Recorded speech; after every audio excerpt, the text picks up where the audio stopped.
इस क्वेश्चन को देखिए जरा यहां पर ध्यान से। देखिए इस क्वेश्चन में एक प्रॉब्लम है।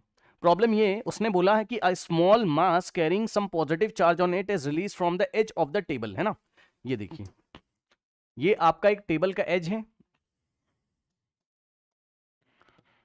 इन्होंने ना ये नहीं बोला है कि ग्रेविटी को लो, लेकिन ग्रेविटी को आपको लेना पड़ेगा यहां पर। देखिए भाई आपने कोई पार्टिकल, ये पॉजिटिव पार्टिकल है आपका, ठीक है, some positive charge plus q आपने यहां से रिलीज करना है एज ऑफ द, मतलब यहां किनारे से, टेबल के किनारे से आपको रिलीज करना है। This is a uniform, there is a uniform electric field in this region in the horizontal direction. In the horizontal direction का मतलब है क्या कि ग्राउंड के पैरेलल इस डायरेक्शन में आपकी इलेक्ट्रिक फील्ड लगी हुई है, ठीक। इस डायरेक्शन में आपकी एक इलेक्ट्रिक फील्ड लगी हुई है इस तरीके से यहां पर। भाई ये इलेक्ट्रिक फील्ड की डायरेक्शन है आपकी हॉरिजॉन्टल, ठीक है ना। कह रहा which of the following option then correctly describe the trajectory of mass. Trajectory का मतलब है इक्वेशन ऑफ ट्रेजेक्ट्री हमें बनानी पड़ेगी। क्यों भाई यहां हमें क्या बनानी पड़ेगी, इक्वेशन ऑफ ट्रेजेक्ट्री बनानी पड़ेगी। मतलब पार्टिकल कौन से पाथ पे जाएगा, इक्वेशन ऑफ ट्रेजेक्ट्री हमें बनानी पड़ेगी। इसमें क्या पढ़ाया गया था आपको, x is the function of time बनाइए, y is the function of time बनाइए, भूल गए हो क्या, and eliminate the time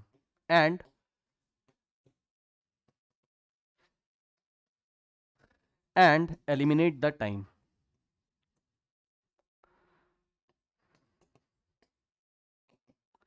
and eliminate the time, बताइए यही पढ़ाया गया था। ये सुनो भाई, x को फंक्शन बनाइए टाइम का, y को फंक्शन बनाइए टाइम का, और टाइम को एलिमिनेट कर दीजिए, आपका इक्वेशन ऑफ ट्रेजेक्ट्री आ जाएगा। मतलब y और x में क्या रिलेशन है ये हमें निकाल के लेके आना है। अब आइए भाई देखते हैं क्या चल रही कहानी यहाँ पर। देखिए स्टूडेंट्स, यस, ओके, नाउ ठीक है भाई, यस। आइए देखते हैं इस पे कितने तरीके के फोर्स आपके लग रहे हैं पार्टिकल के ऊपर, है ना। पार्टिकल को जैसे ये टेबल से थोड़ा सा आगे बढ़े, मतलब जैसे ही एज से हमने इसको रिलीज किया, इस पे क्या एक फोर्स, क्योंकि प्लस क्यू है इसलिए क्यू इंटू ई, एक फोर्स इलेक्ट्रिक फील्ड की डायरेक्शन में लगेगा, इलेक्ट्रिक फोर्स। एक मिनट अच्छे से बना देते हैं, बताना भाई क्या आपका क्यू इंटू ई इलेक्ट्रिक फील्ड की डायरेक्शन में लगेगा इस तरीके से, बताइए। ये इस डायरेक्शन में आपका एक इलेक्ट्रिक फील्ड, इलेक्ट्रिक फोर्स लगेगा। सुनो अब पता है उसने हमसे भाई बोला नहीं है, लेकिन आपको सोचना पड़ेगा ना खुद ही।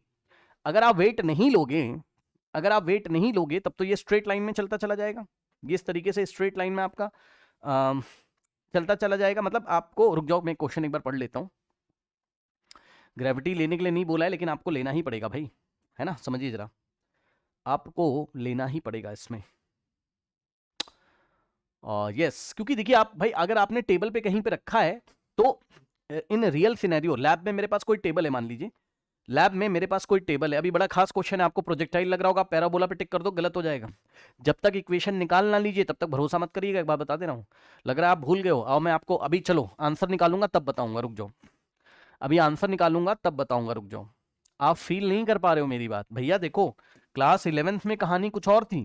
क्लास 11th में जब आपने पढ़ा था, जब आपने यहाँ एज से इस बॉल को ऐसे यू वेलोसिटी से फेंका था, याद आया, जब आपने यू वेलोसिटी से इस तरीके से फेंका था क्लास 11th में, तो भाई mg नीचे लगता था ना, वहां पे mg नीचे लगता था, वो इसको ऐसे करवा देता था प्रोजेक्टाइल, याद आया। हाँ मतलब वहां केवल एक ही फोर्स लगता था, आप सोच ही नहीं पा रहे हो भाई, यहां ये फोर्स पहले ही बैठा हुआ है यार, QE, समझ रहे हो। ये किधर भी फोर्स है भैया, इस बार हॉरिजॉन्टल में भी आपका जो है फोर्स है, हॉरिजॉन्टल में भी एस्केलेशन आएगा। समझिए जरा ध्यान से, जब तक इक्वेशन निकाल मत लीजिएगा भरोसा मत करिएगा, नहीं गलत हो जाएगा, मैं आपको बता दे रहा हूं। बहुत सारे बच्चे डायरेक्ट करेंगे, कहेंगे अरे वाह ग्राफ हमारा कैसा आएगा, पैराबोला टाइप का कुछ आएगा, कहीं पैराबोला और सर्च करके जो है टिक लगा देंगे, ठीक, गलत हो जाएगा। समझिए भाई, वहां पे आपका mg बस होता था क्लास 11 में, तो ये ऐसे करके चला जाता था यार। यहां पहले एक फोर्स बैठा हुआ है तो पूरी एनालिसिस तो करो। अब आओ,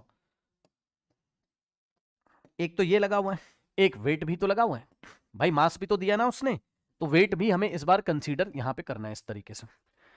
अब सुनिए, क्या ये ऐसा पाथ लेगा, पहले मन ही में मन में सोचो, भी मैथ्स की कैलकुलेशन कर लेंगे भैया, क्या ये ऐसा पाथ लेगा, बताइए।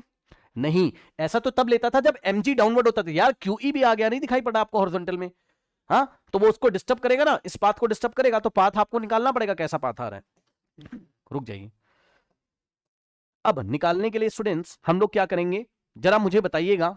यस, यहां से जब आपने इसको रिलीज किया है तो ux कितना है, ux का मतलब इनिशियल हॉरिजॉन्टल वेलोसिटी आपकी कितनी, बताइए, 0। भाई पढ़ लो ना, small point mass carrying some positive charge and release from the edge, there is uniform electric field in this region horizontal direction.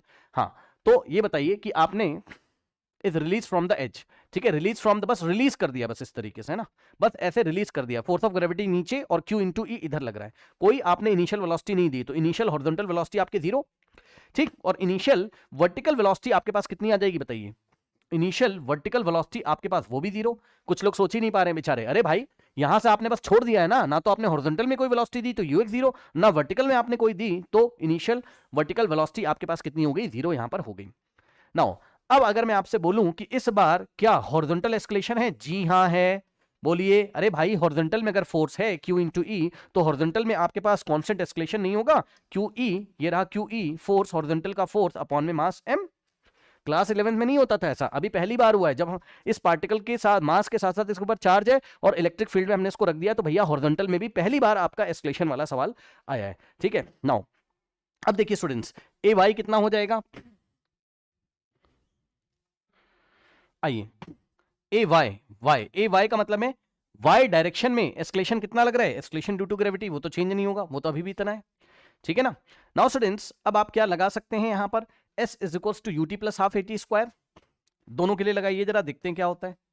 एक बार आप लगाओगे हॉरिजॉन्टल के लिए, तो देखिए S X is equals to you X T plus half A T square, A की जगह आप एक्स रखोगे, ए की जगह आप एक्स रखोगे, आइए एस एक्स को हम एक्स से दिखा देते हैं, is equals to you x कितना आपका 0, तो ये पोर्शन आपका पूरा 0 हो जाएगा, ठीक, यहां से हो जाएगा हाफ इनटू, ध्यान देंगे स्टूडेंट्स, ए एक्स कितना है आपका QE अपॉन में m, तो QE अपॉन में m और इनटू में टी स्क्वायर, और ये बन गई इक्वेशन नंबर 1। अब इक्वेशन नंबर 2 बनाइए जरा, वर्टिकल के लिए आप लगाओगे SY is equals to UT plus, तो UY इंटू टी और plus half into AY into half AT square ना, तो AT स्क्वायर है ना। अब UI आपका 0 है जिसकी वजह से ये आपका 0 हो जाएगा, ठीक, और SY की जगह आप Y इज इक्वल्स टू, अब जरा ध्यान देंगे, हाफ AY की जगह आप G रखोगे, इनटू में T आप रखोगे, T का स्क्वायर, ठीक, ये हो गया हमारे पास, ठीक है ना, करेक्ट। नाउ अब देखिए जरा ध्यान से, हम एक काम करते हैं, अभी अभी आपसे हमारी बात हुई थी, ये इक्वेशन नंबर 2 है, हमने क्या बोला था आपको बताइए, कि इक्वेशन ऑफ ट्रेजेक्टरी निकालने के लिए x is the function of time, y is the function of time, eliminate the time. अब बताइए टाइम को हम लोग कैसे एलिमिनेट करेंगे, उठा के दोनों, भाई एलिमिनेट आप कैसे भी कर दो, मन हो तो टी स्क्वायर की वैल्यू यहां से निकाल के इसमें रख दो, मन हो तो दोनों को डिवाइड कर दीजिए, भाई कैसे भी कर सकते हैं ना।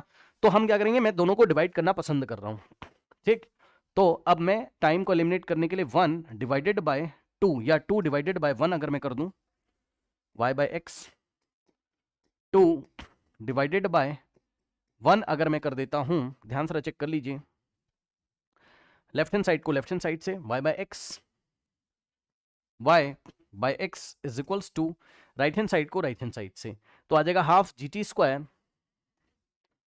Half GT square divided by आपका half QE upon m, half QE upon में m इनटू में t का स्क्वायर, सही है, चेक करना भाई जरा, t स्क्वायर से t स्क्वायर गया, हाफ से मेरा हाफ यहां पर चला गया, ठीक है ना। अब अगर आप देखेंगे तो y इज इक्वल्स टू, ये तो पूरा आपका कांस्टेंट हो जाएगा, g m जाएगा ऊपर, तो m इंटू जी अपॉन में q इंटू ई, है ना, और x उधर चला गया, ये देख लीजिए भाई, ये तो पूरा आपका कांस्टेंट है, तो क्या आ रहा है आंसर हमारे पास, y is proportionate to x, तो x और y की ट्रेजेक्टरी, मतलब ट्रेजेक्टरी कैसी होगी, स्ट्रेट लाइन, देख लीजिए भाई, x की पावर 1 y की पावर 1, तो यहां पर आपके पास अगर आप देखोगे तो क्या आ रहा है बताइए, पाथ कैसा आ रहा है, स्ट्रेट लाइन आ रहा है ना, यानी कि y और x का जो ग्राफ होगा, इक्वेशन ऑफ ट्रेजेक्टरी किसको फॉलो करेगी, ऑप्शन 2 इज द y और x का ग्राफ स्ट्रेट लाइन हमारे पास आएगा।